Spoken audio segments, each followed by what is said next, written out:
Olá, graça e paz. Meu nome é Paulo Romão, eu sou pastor da Igreja Presbiteriana do Brasil em Santa Maria.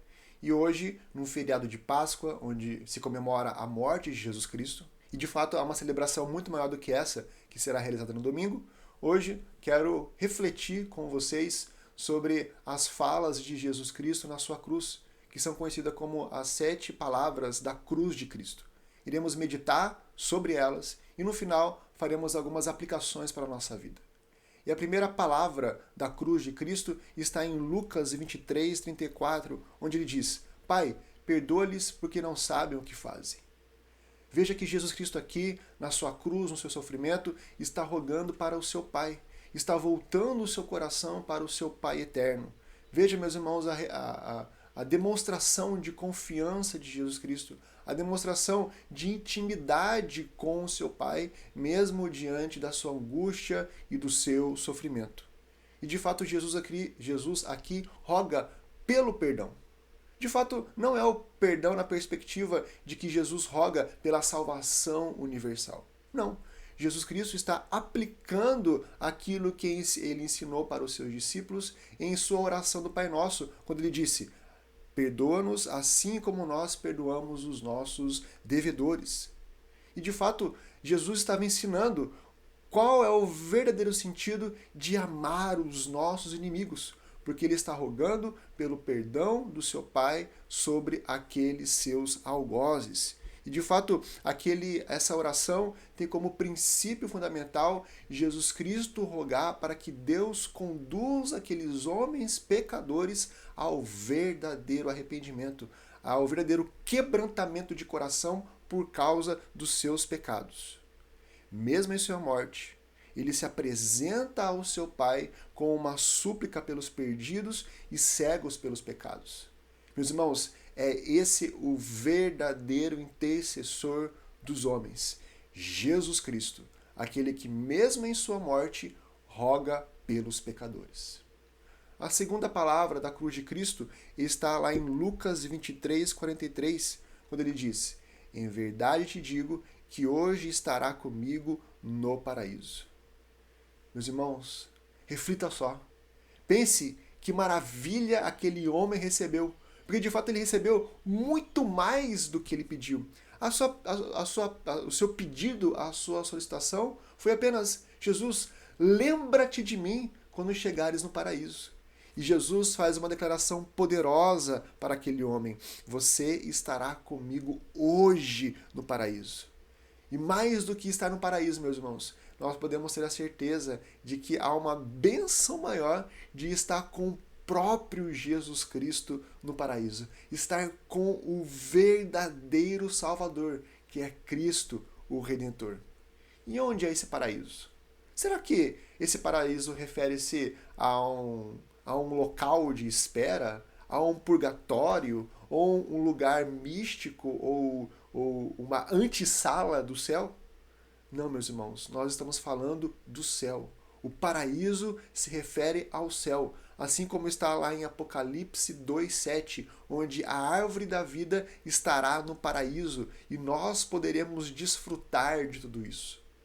E é isso que Jesus Cristo vem garantir para os seus filhos, o paraíso, a vida eterna. Se nós confessarmos os nossos pecados, se nós nos voltarmos verdadeiramente para Ele, o Salvador do mundo, nós estaremos com Ele no paraíso. A terceira palavra da cruz está lá em Lucas 19, versículos 26 e 27, quando Jesus Cristo disse: mulher, eis aí teu filho, filho, eis aí tua mãe. De fato, alguns comentaristas declaram e afirmam que este filho que Jesus se refere aqui está apontando para João, o seu discípulo amado. Agora aqui, quando nós olhamos para a afirmação de Jesus Cristo para sua mãe, quando ele diz mulher, agora ela não deve mais vê-lo como o seu filho, mas como o seu Senhor, assim como ela declarou em seu cântico lá em Lucas 1,46, o meu Salvador. Era isso que Jesus Cristo estava conduzindo a Maria, para olhar para ele agora como o seu Salvador, como o Redentor. E de fato, ela deveria entender agora o que estava acontecendo. ele não era mais um simples filho de Maria, mas era realmente, estava se declarando o Redentor, o Salvador. E de fato, era necessário substituir a agonia de mãe para ver a verdadeira postura de adoração. Ela deveria celebrar aquele que estava na cruz, morrendo no lugar dela por causa dos pecados dela. Porque Maria, sim, também era pecadora. E de fato, esse discípulo amado, João, deveria cuidar agora de Maria. E a lição ali que Jesus Cristo estava passando era que os cuidados do Salvador sobrepujam, estão acima dos cuidados do zelo de uma mãe. Aquilo que o Salvador faz é muito maior, muito mais poderoso, muito mais profundo e verdadeiro do que uma ação, do que a ação de uma mãe, do que o amor de uma mãe. A quarta palavra da cruz está em Mateus 27:46, que diz: Deus meu, por que me desamparaste? Veja que nos versículos anteriores nós vemos que desde a hora sexta, que é o meio-dia, até a hora nona, que era às 3 horas da tarde, houve trevas. Tudo se escureceu. Da mesma forma que no Egito as trevas anunciaram a morte do primogênito, o filho de Faraó, e diante disso era a aplicação da ira de Deus sobre o pecado daquele povo. Aqui nós temos o anúncio da morte do Filho de Deus, do primogênito, aquele que morreria em favor dos nossos pecados. E nós vemos aqui que o Deus da luz encontrou a escuridão da cruz.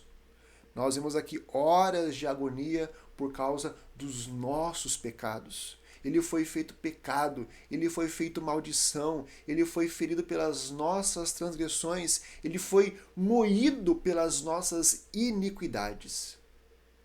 Nós não podemos concluir com isso que Deus abandonou Deus, ou muito menos rejeitou Jesus Cristo na cruz. Não. Esse momento de afastamento foi intensamente cruel para quem intensamente ama. E era isso o que Jesus Cristo estava expressando em sua fala. Era necessário esse momento para que Cristo suportasse o castigo divino. O castigo que nós merecíamos por causa dos nossos pecados. E Jesus tomou para si, carregou sobre o madeiro aquilo que nós mereceríamos receber. Por isso que ele é o nosso verdadeiro Salvador. A quinta palavra da cruz está lá em João 19:28, quando ele declarou: tenho sede. Ele disse isso porque sua vida era para se cumprir conforme estava na palavra de Deus. E de fato havia o anúncio da sua sede em Salmo 22:15. Ao mesmo tempo nós vemos o sofrimento físico de Jesus Cristo. Isso demonstrava, deixava claro que ele era completamente homem. E por isso que ele pode, primeiramente, nos substituir, porque era necessário que um homem substituísse o pecado do homem, e ao mesmo tempo, ele, por causa disso, pode nos socorrer, porque ele sabe o que é dores, o que é sofrer, o que é padecer. E ao mesmo tempo, isso demonstra que ele não era apenas homem, mas ele era completamente Deus. Porque se ele fosse apenas homem, tudo se encerraria na sexta-feira. Tudo acabaria na sexta-feira. E não teria um sábado e um domingo. Aqui, de fato, a sua sede seria saciada pelo cálice da ira de Deus, quando ele seria derramado em sua morte. E quão amarga morte Jesus Cristo teve. Ele teve sede para ser capaz de ser a fonte eterna da água viva. E apenas Jesus Cristo pode oferecer isso para os pecadores. Apenas Jesus Cristo pode oferecer a vida eterna, porque Ele próprio é a fonte de água viva. A sexta palavra da cruz está lá em João 19:30, quando ele declarou: está consumado. Naquele momento, Jesus declara que a obra redentora estava feita, estava realizada a partir do seu sacrifício, a partir da sua entrega na cruz. E o texto também diz que a morte não o tomou, a morte não roubou a sua vida, mas ele entregou o seu espírito. Ninguém tirou dele, porque ninguém é capaz de vencê-lo, nem mesmo a morte. Jesus Cristo tem controle sobre toda a criação e até mesmo sobre a morte. Ele, declarando que está consumado, declarou que a sua obra estava completa. E por causa disso, ele entregou o seu espírito. Ele permitiu que a morte viesse conquistá-lo. E por último, em Lucas 23, 46, nós temos as 7 palavras da cruz, que quando ele disse: Pai, nas tuas mãos entrego o meu espírito. Interessante que na primeira palavra ele chama Deus de Pai. Na quarta palavra ele chama de meu Deus. E aqui fechando ele chama novamente o seu Pai. O Filho entrega a sua vida ao seu Pai, ao Pai eterno. Cristo voluntariamente morre e entrega o sacrifício a Deus. Ele, como sendo o sumo sacerdote, ele é ao mesmo tempo o sacerdote que faz o sacrifício como o próprio sacrifício, o Cordeiro de Deus que tira o pecado do mundo. E em seu fim, Cristo desfrutou da paz que excede todo entendimento. Ele não ficou desesperado, ele não ficou angustiado, ele não ficou gritando ou morrendo de medo na cruz, porque ele estava ali desfrutando de uma paz, de uma verdadeira paz, mesmo encarando a pior morte que um ser humano pode enfrentar, que é a morte por causa dos pecados. Nós vemos aqui que Jesus Cristo era o verdadeiro Deus, o verdadeiro sacrifício, o verdadeiro Cordeiro de Deus entregue em nosso favor. E de fato, para onde ele foi? Foi para junto de seu Pai. Foi para desfrutar daquilo que ele tinha como posse, ele tinha como herança por ser o primogênito da criação.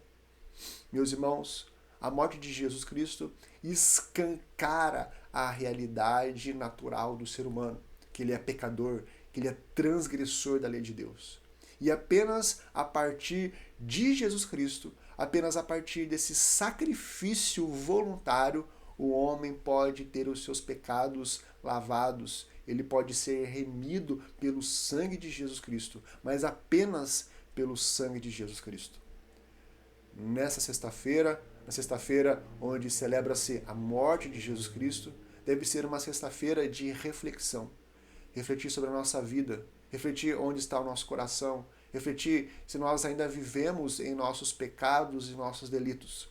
Mas, ao mesmo tempo, a reflexão deve nos conduzir a uma ação de arrependimento, a uma ação de entrega, a uma ação de confessar os nossos pecados e rogarmos a Deus pelo perdão dos nossos pecados a partir do puro sacrifício de Jesus Cristo na cruz. Você já fez isso hoje? Você já confessou seus pecados? Você já se apresentou arrependido diante da cruz de Cristo? Você já creu em Jesus Cristo como seu único Senhor e Salvador e de fato confiou a sua vida toda nele?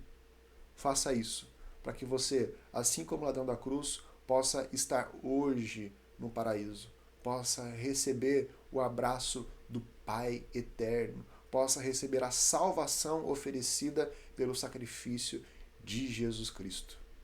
Deus abençoe e que o seu coração seja conduzido pelo Espírito Santo e que domingo possamos estarmos juntos celebrando a ressurreição do nosso Salvador. Deus abençoe, fique com Deus.